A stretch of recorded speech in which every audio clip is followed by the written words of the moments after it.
আসসালামু আলাইকুম সবাইকে। সবাই কেমন আছেন? আশা করি আপনারা সবাই ভালো আছেন। আমরাও খুব ভালো আছি। চলে আসলাম আপনাদের কাছে আমাদের ট্যুরের শেষ ব্লগটি শেয়ার করার জন্য। আমাদের ট্যুরের এইটাই ছিল লাস্ট ডে এবং লাস্ট স্পট ঘোরার জন্য। যেহেতু ক্যাম্পিংটা আমরা যেরকম এসে পেয়েছিলাম ঠিক সেভাবেই রেখে যেতে হবে, তাই সকালবেলা উঠেই নাস্তা টাস্তা সেরে নিয়ে আমরা ঘুরতে বের হয়ে গিয়েছিলাম, যাতে ফিরে গিয়ে আমাদের হাতে সময় থাকে আমাদের ক্যাম্পিংটা একটু গুছিয়ে রাখার জন্য। আর এই স্পটটা ছিল আমাদের ক্যাম্পিং থেকে গাড়িতে মাত্র 5 মিনিটের রাস্তা। সত্যি বলতে এখানে আসার পরে আমাদের সবার মনে হচ্ছিল যে প্রথম দিকেই কেন আমরা এখানে আসলাম না, তাহলে মন ভরে এখানে সময় কাটানো যেত।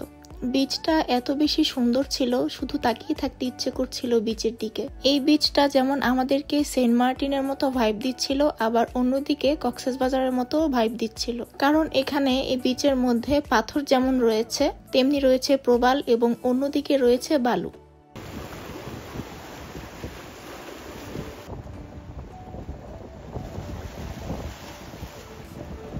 এর পানিগুলো এতই পরিষ্কার ছিল আর এতই নীল ছিল, সেখান থেকে আসলে চোখ সরাতে মন চাচ্ছিল না।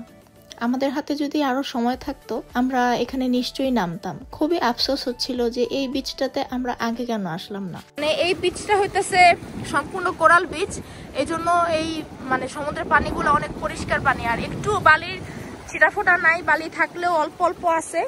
আর হচ্ছে পুরা পানি পরিষ্কার, এই যে পাথরের মধ্যে পানি ঢুকে আছে না, এগুলো সব কিন্তু এই যে অনেক ভালো পানি, একদম ওই যে দেখা যাচ্ছে এগুলো সব কিন্তু অনেক পরিষ্কার পানি।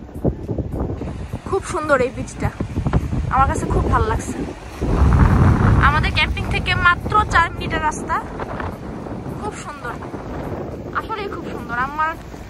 আমার এক টুকরো সেন্ট মার্টিন মনে হচ্ছে এই জায়গাটাকে।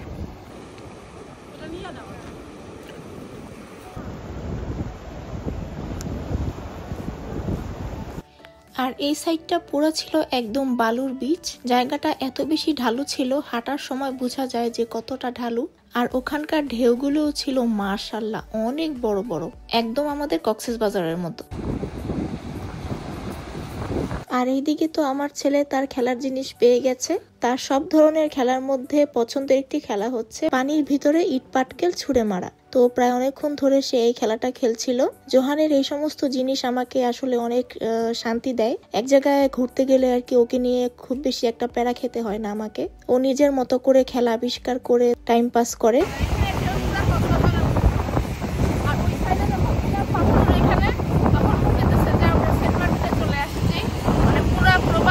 পানিগুলো এত পরিষ্কার ছিল, আর এখানে ঢেউ মানে মাশাআল্লাহ, মানে আমাদের একদম কক্সবাজারের কথা মনে পড়ে যায়। জাস্ট অসাধারণ। পানি ঠান্ডা না হইলেই হইতো, আর আজকে রোদেরও তেমন কোনো তাপ নাই। আর এখানের পানিগুলো কিন্তু অনেক মানে ডুবা যায়, মানে ঢেউ আসলে পা পুরা ডুবা যায়।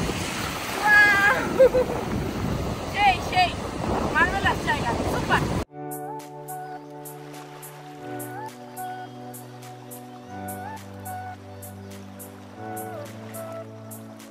এরই মধ্যে আমাদের যাওয়ারও সময় হয়ে যায় ক্যাম্পিং এ। আর যাওয়ার আগে আমরা এই ঢেউয়ের পাশে একটু দাঁড়িয়েছিলাম রনি আর আমি। বেসিক্যালি রনি আর আমার সমুদ্র খুবই পছন্দ, পাহাড়ও পছন্দ, বাট পাহাড়ের থেকেও সমুদ্র আমাদের অনেক অনেক বেশি ভালো লাগে। সমুদ্রের ঢেউ দেখতে আমাদের অনেক বেশি পছন্দ আর কি। আর তা যদি হয় এরকম মন ভোলানো ঢেউ, তাহলে তো আর কথাই নেই।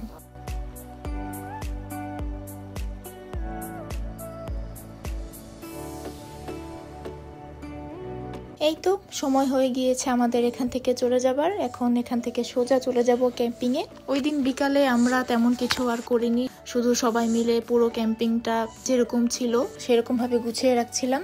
এখানে একটাই শর্ত থাকে যে যেটা যেরকম ছিল সেভাবে রেখে যেতে হবে। টয়লেট, বিছানাপত্র নিজেদেরকে পরিষ্কার করে রেখে যেতে হবে, কোনো জিনিস যাতে নিজেদের মাধ্যমে নষ্ট না হয়। আর হলে কিন্তু সেটার জন্য জরিমানাও দিতে হবে আমাদেরকে। তাই আমার সাজেশন থাকবে যে যারাই ক্যাম্পিং ঘুরতে যাবেন তারা অবশ্যই আসার আগ মুহূর্তে সবকিছু গুছিয়ে জায়গার জিনিস জায়গায় রেখে তারপরে আসবেন।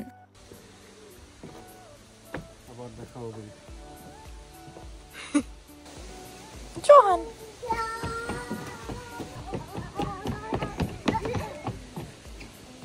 Johan. Bye bye. Bye bye camping. আমরা যেদিন চলে আসি ওই দিন যাওয়ার সময় ওয়েদারটা মোটামুটি ভালোই ছিল, একটু মেঘলা মেঘলা ছিল।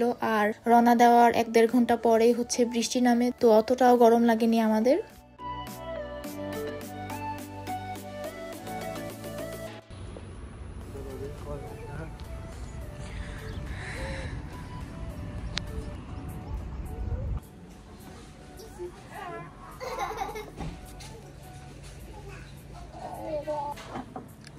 Johan.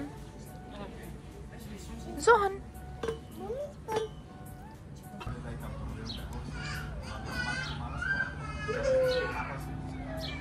প্রথম দফার খাওয়া দাওয়া শেষ করে রেস্ট নিয়ে তারপর আমরা আবার রওনা দিই। এবারও আমাদের 2 ঘন্টা জার্নি করে দেন থামতে হবে।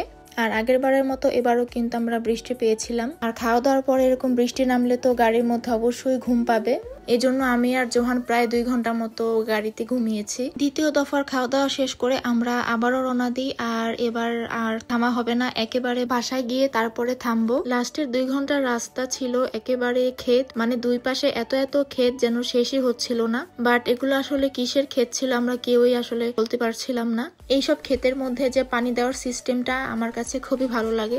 কোনো মানুষ লাগে না, কিচ্ছু লাগে না, অটোমেটিক মেশিনের মাধ্যমে ক্ষেতের ভিতরে পানি দেওয়া হয়। এগুলো দেখতে দেখতে প্রায় আমরা বাসার কাছে চলে এসেছিলাম। আর মাত্র আধা ঘন্টা মতো লাগতো আমাদের বাসায় যেতে। ততক্ষণে আমরা 3 জনে অনেক বেশি এক্সস্টেড ছিলাম, আরো বেশি টায়ার্ড হতাম যদি না আমাদের জোহান শান্ত থাকতো গাড়ির মধ্যে।